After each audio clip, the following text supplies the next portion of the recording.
Well, welcome back to my channel again. Today, I'm going to talk about some basic wiring of American Flyer layout and trains. There are many different types of color-coded wires when AC Gilbert, American Flyer, when they're manufacturing these particular trains and accessories, operational accessories, and stationary accessories. But what do the colors mean? Well, that's what we're going to talk about today.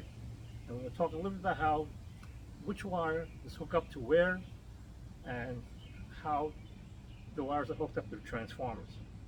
So it's just a little basic thing for those who are not familiar with the American Flyer layout and hookups. So that's what we're doing today. So let's stay tuned and we're going to talk some more about it and I'll show you exactly what's going on.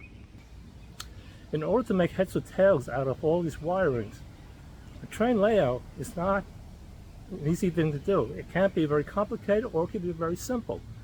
If you have color-coded wires and you know what each wire means and where it goes, it simplifies things quite a bit. And I have some show and tell wires here to show you. They all come in different colors. The basic one is the black and the yellow. AC Gilbert also use white, red, and green, not the blue, but just to show you 18 gauge wiring. They also have, for special accessories, such as the 752 seaboard coal loader and also the number 751 log loaders, they use different wires. They have these 4-stranded wires. This is number, you see this, number 720, number 24 with part number. It is the green, yellow, red, and black. So that's a different ball game altogether. But today we're going to talk more about the black and yellow hook up to the transformers, and black being the basic base wiring. Base meaning common. I'm going to show you some of the sampling of the types of accessories that require these special hookups. I will also show you a sampling of some of my transformers and how they actually work. Before we go there, we have transformers, we have wiring, and we have different voltages. Now you're going to say, is it safe to hook up these wires? You do plug the wires, the accessories and the transformers into the household wall socket. It's 110 volts. Obviously, you don't want to stick your finger in the socket. 110 volts will really knock you out, if not damage you some more. So we have transformers which steps down the voltage from 110 down to 15 volts. So stay tuned. I'm going to show you more about this. This is a sampling of some of the accessories that requires electricity. This is an oil derrick, number 776, I believe. If you look at the yellow tube, actually once it's lit up, it bubbles up. It simulates an oil derrick. You see stuff like this, similar to the oil derricks in Oklahoma or in Texas and any of the oil fields. This is a typical caboose, and it is a lighted caboose, so you need voltage there.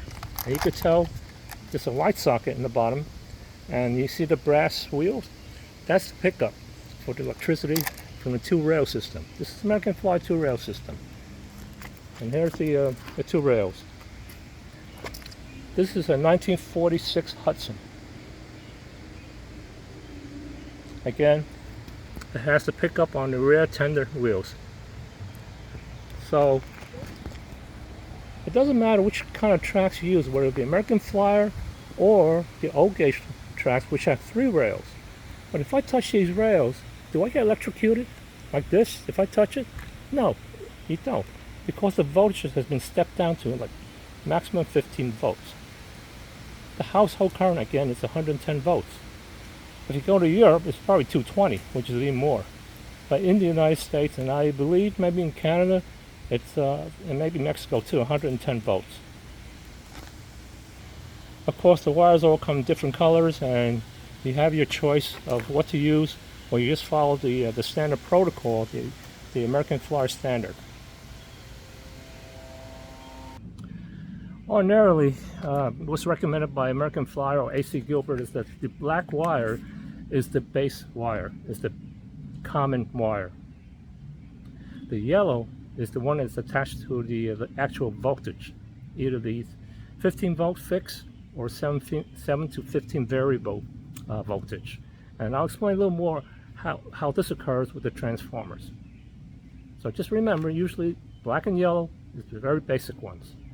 American Flyer do use other colors. For example, the red and green may be with the 4-wire system, or it could be with the switches. And we'd have switches where the train was changed from one track going to switch over to another rail system. And American Flyer's switch system use red for the red light, which stops, and green wire for the green light, which says go. So that's just a basic thing. We could go more into detail in another video concerning that. These are typical transformers. This is one of the original ones back made in post-war, around 1946, 47, thereabouts. And if you see, there's 3 terminals on there. This being the base. This is a 7 to 15 voltage variable, which actually operates the train, because the train can go slower or go faster. And the fixed one, 15 volt, that goes to the stationary accessories such as light poles, the oil derrick, housing, anything that's stationary that needs power. And of course, this increases the wattage, the voltage, as you turn it. The next one, just going back to this is only like 45 watts. The watts determines how much power you actually get into the tracks. This one is another transformer with a circuit breaker in it, and this goes up to 100 watts, more than double the original ones. So the terminals are in the back on this one, and you can see the left side, this is the base, usually the black wire goes there, and the other two, that's a 7 to 16 volt variable, and that's for operating the trains. The trains need to go faster or slower, and you need that, which is controlled by the throttle, which is this thing up here. It goes by the miles per hour.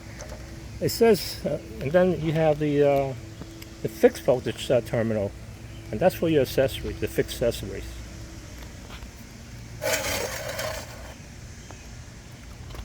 Just a side note here. You notice the miles per hour, 0, 20, 40, 60, 80, 100, 120. This is to scale. There is a way to calculate how fast these actually go. So onto the S gauge scale. This one has a circuit breaker in it, so it's safe to use, and it's a good one. It's actually one of the later models. The most popular one is one of the most powerful American Flyer transformer. This is number 30B transformer. It's a very heavy one. It has 2 volt meters, and you have some strange handles up here, which controls 2 trains from 1 transformer.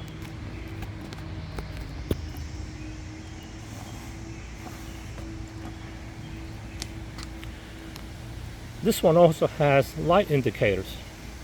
Some people you may call them idiot lights, but you know, it does work. When you put the power on, the green one lights up, and it shows that the power is on.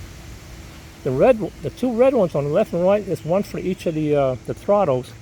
Well, you don't want that to come on, because if it does come on, it shows there's a short on on that track for that particular throttle system, and actually the circuit breaker kicks in and shuts off the power. And of course, this shows you the number of voltage. As you increase the speed, the voltage would increase. You decrease the throttle, the voltage would decrease. So, good thing, it's a pretty powerful one. Hang on, I'm just going to turn this around and show you what the back looks like. This is the back of the 30B transformer. 15 volts, 300 watts, and there's a set of 3 terminals for each of the throttle in a vertical position. The fixed, the variable, and the base. This one happens to be a 15 volt transformer. The majority of these, and I have those too, they're 18 volts. So it gives you more wattage and more power into more juice going into the tracks. And this is probably necessary for operating some of the larger locomotives, such as the Northern. And some of the Northerns have the big motor, which requires a little bit more power. And you can pull with this transformer and the big train locomotive, the Northerner. I have pulled up to maybe like 50 cars. 50 cars, 50. That's a lot of cars. With this transformer, that won't be possible, and definitely this is that'll be impossible. Well, how do these transformers step down the voltage? The household current comes in at 110, and then it steps down to 15 volt. How do that happen? Well, I could tell you what happens is that there are 2 coils, 2 winding coils inside each of these transformers. The first one is the primary winding coil, and when the household current comes in, it is connected to the primary coil. So that takes in the household current. It has a lot of windings. And then it is connected to a secondary coil. The secondary coil has much less wire windings. Because it has less windings, there's less juice going to it. So that's the step down portion of it. Whenever a transformer goes bad, usually the coil is broken. So always test these vintage transformers out before you actually use it. Some of these this one is probably like, I don't know, 60, 70 years old. And this one is like from 1946. So any old transformer that you are not familiar with, always test it out, and I will show you how to do that in a different video. That will take a little bit more time. Well, so this is it. This is just a show and tell for a lot of you folks who are not familiar with this. I mean, for you well-seasoned locomotive engineers, you know what this is all about. But for those who are still getting into this, not quite sure what, well, I hope this helps a bit. So again, appreciate your time for watching the video, and stay tuned for future videos. Have a great day. The heat wave is finally bypassed a little bit this afternoon. It's cooling off a little bit, but it's still in the mid to upper 90s here in this afternoon. But anyways, we're okay today. Trees are still green. Hey, take care.